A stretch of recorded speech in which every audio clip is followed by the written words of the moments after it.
Ladies and gentlemen, a very good evening. I am happy to be part of TUMI 2022 conference and share with you the work being done in India under the Indo-German Green Urban Mobility Partnership in this session. The continuous economic growth that India is experiencing is closely linked with the ongoing urbanization. A growing urban population, alongside a continuously rising individual motorized vehicles.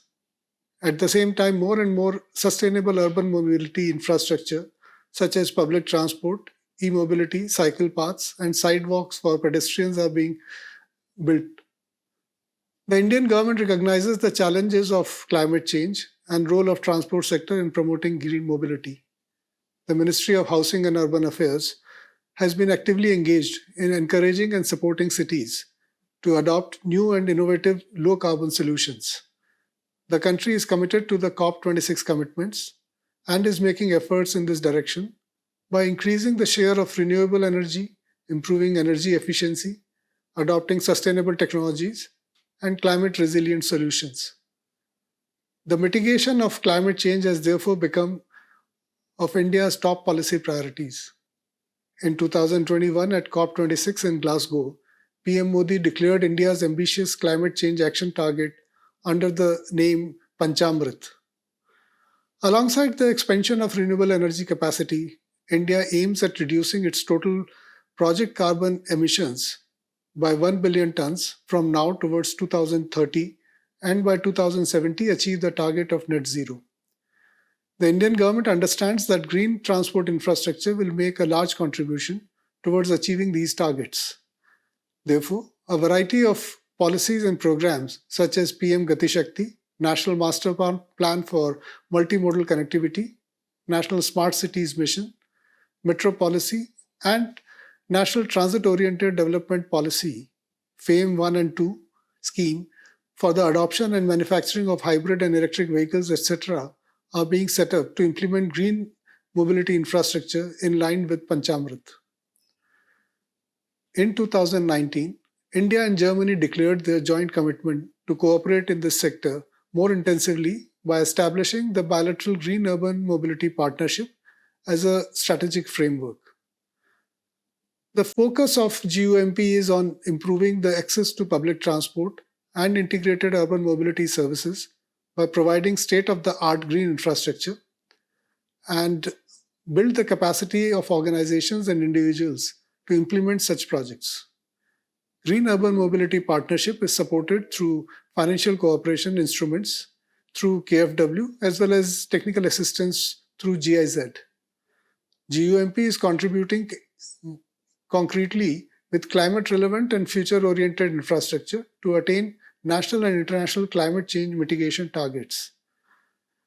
Especially in urban areas, the motorization rate is growing with associated carbon emissions from individualized motorized transport and further congestion.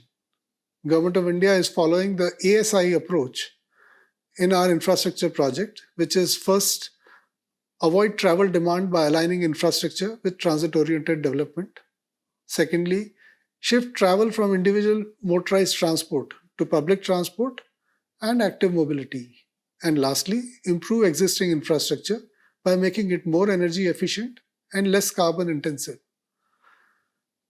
Urban missions like Swachh Bharat Mission, Pradhan Mantri Awas Yojana, Smart City Mission, Urban Transport, and Amrit, launched by our government, have contributed to reducing GHG emissions.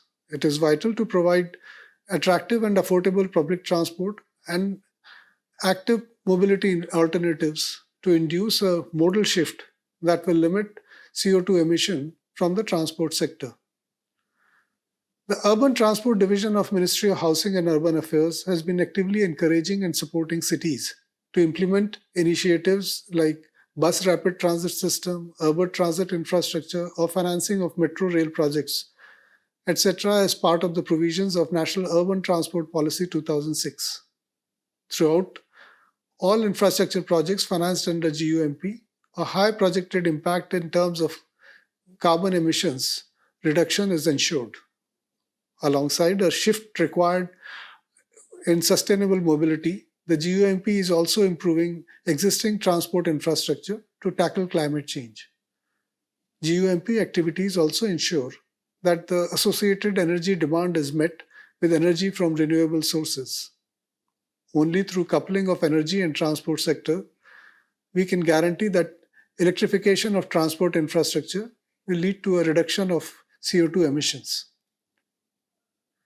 We are promoting an integrated approach to urban mobility planning in all our partner cities.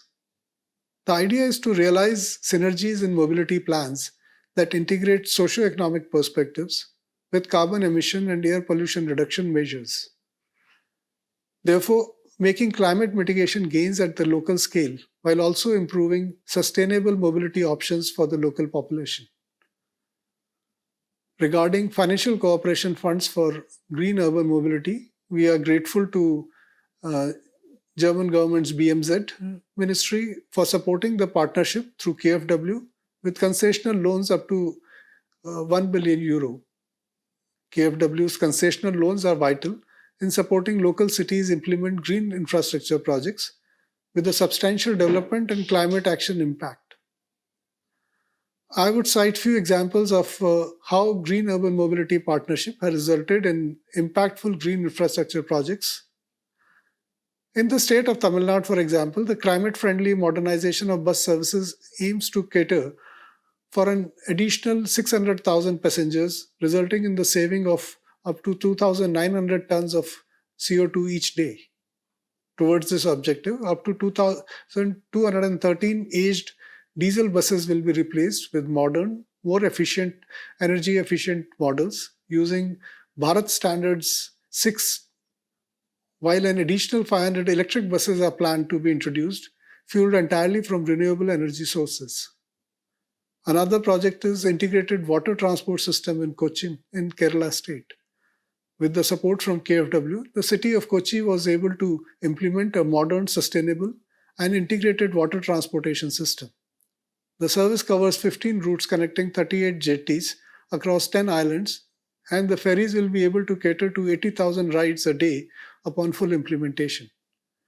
By integrating it with Kochi Metro Rail through a user-friendly ticket system and providing last-mile connectivity options from the jetties, the Kochi Metro in water constitutes a safe and convenient mobility option for the city's residents, thus contributing to a modal shift.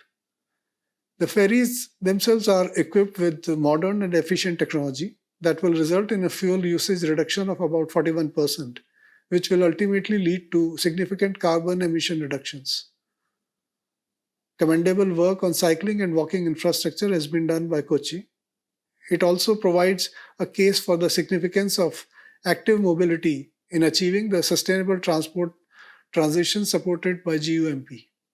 The Kochi Idile wayfinding signages and the Cycle with Kochi interventions successfully promote active mobility and have a great impact in inducing a modal shift in city. Green transport infrastructure pertains not exclusively to large-scale rail systems or bus fleets, but also includes seemingly small interventions such as a safe pedestrian walkway or a sound cycling track. This type of infrastructure is often more swiftly implemented with relatively large impact on emission and pollution reduction. Additionally, only if public transport systems are adequately integrated with last-mile connectivity options such as walking and cycling can metros and bus realize their full potential to reduce carbon emissions and improve life in Indian cities. Finally, I would like to emphasize that green transport infrastructure is not only a pivotal part in achieving climate change mitigation targets, but also to attain sustainable development in the long term. The Green Urban Mobility Partnership has made significant contributions to both objectives across different levels and fields of the sector. I am convinced that this bilateral partnership will continue to have a large impact on India's transition towards green urban mobility and help achieve Prime Minister Modi's Panchamrit targets for climate action. Thank you.